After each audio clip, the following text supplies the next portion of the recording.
Emmitt Jimmar, unfortunately, passed away. I believe it was last week, right, Adam? Yeah, November 18th. He passed away November 18th. And Adam, I'm just going to give the floor to you because you knew him much better than I did. But you were talking to me about him before the show, and I was really inspired. I hate that I had not been able to meet him while he was alive. Yeah, I really appreciate, just having a couple of minutes here to speak on Emmitt Jimmar. Those of you who are listening locally on WZZA, I'm sure the name definitely rings a bell. You're probably well aware of his legacy and his accomplishments. So Emmitt Jimmar really was one of those titans of the Alabama labor movement and the civil rights movement, for that matter. When you look at his list of accomplishments, it was vast. It spanned not just through labor, but through education, business, racial justice. So I wanted to just share a few of the things that he accomplished. And I think it's important, and here's the old history teacher in me coming out, but I think it's important that we do recognize those who came before us and who built the foundation that we're resting on, and that we can kind of carry that torch. So a few things I wanted to mention about Emmitt Jimmar. In Colbert County, you probably remember that he was a longtime county commissioner for 28 years. He was the first African-American elected to the Colbert County Commission. He also was the first African-American teacher to integrate Coffee High School. And, despite growing up in the Jim Crow era, he was able to get bachelor's degrees, master's degrees, a brilliant, brilliant man who could teach science, chemistry, physics, biology, but, quickly became a leader in the civil rights and labor movements here in Alabama. And he went on to work for the Alabama Education Association. He started off with the ASTA, which is the Alabama State Teachers Association. Much like our schools and the rest of our society in Alabama, even our unions and professional organizations were segregated. So what we saw throughout the NEA, the National Education Association, in the 60s, was the efforts to merge the white and black teacher organizations. And Emmitt Jimmar was instrumental in that here in Alabama. It was 1969 when the Black Teachers Organization, ASTA, merged with the AEA. At the time, AEA was dominated, not just by whites, but by superintendents and administrators, especially. So Emmitt was a major player there in integrating these two organizations, and it's one of the success stories in Alabama. If you look at what was happening in our state in 1969, it's pretty amazing that folks like Emmitt and Dr. Joe Reed and Paul Hubbard and those other leaders of the time were able to merge these two organizations. Of course, it wasn't easy, but honestly, extremely successful, especially compared to other southern states. And that legacy continues, and that's why, AEA has a much stronger membership than some of our neighboring states here in the South in terms of the NEA affiliates. So, a couple of things that Emmitt did through that role. Not only was he a fierce advocate for teachers, but also the support staff.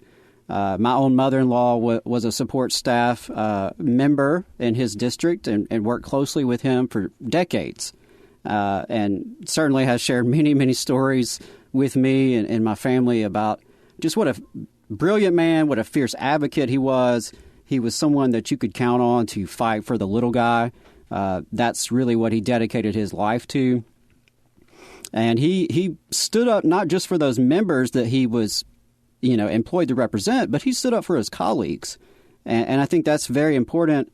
In this show, we have discussed a little bit about staff unions. And a lot of people on the outside may not realize that, unions have employees, and those employees tend to be unionized themselves because naturally you should practice what you preach. But as with any workplace, that really boils down to power and whether or not you can hold employers accountable to practice what they preach. So Emmitt Jimmar was instrumental in establishing the Alabama Professional Staff Organization. That is the employees of AEA. That's their union. And not only did he help establish this union, he actually led the strike of these employees of AEA. Back during the 70s, this was like the height of Dr. Hubbard, Dr. Reed. Those two guys were major players in Alabama politics, especially at that time. And Emmitt was just fearless and was able to lead his colleagues who worked for AEA on a strike. It was the first strike of NEA employees in the South. And I think that really speaks to his courage, the fact that you would not only go up against superintendents and politicians that you're paid to do battle with, but that he would do it with his own boss, who was so powerful at the time. So I think that is a lasting legacy, and Emmitt is well known among the National Staff Organization, the union that represents employees of NEA and NEA affiliates. He's named the Godfather. He helped establish a place and a caucus for black employees of these unions. He served at the national level, executive board, you name it. He was there as a union leader for his colleagues, in addition to his day job of representing the educators of Northwest Alabama, Colbert County, Lauderdale County, Limestone County, all those many school districts contained in that region. Emmitt actually worked for 43 years with AEA, so you can imagine what he saw and what he dealt with. In addition to that, he was a leader in the NAACP, a leader in Democratic Party politics, one of the longest-serving county commissioners.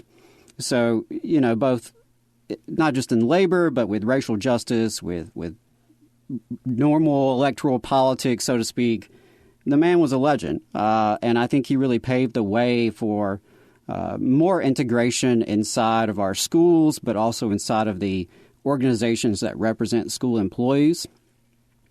And also just wanted to, send my best to the Jimmar family. His daughter, Lakiska, actually succeeded him in that AEA Uniserv Director District 1 position, which is kind of cool that she was able to step up and take over that role. And Lakiska is also a great advocate.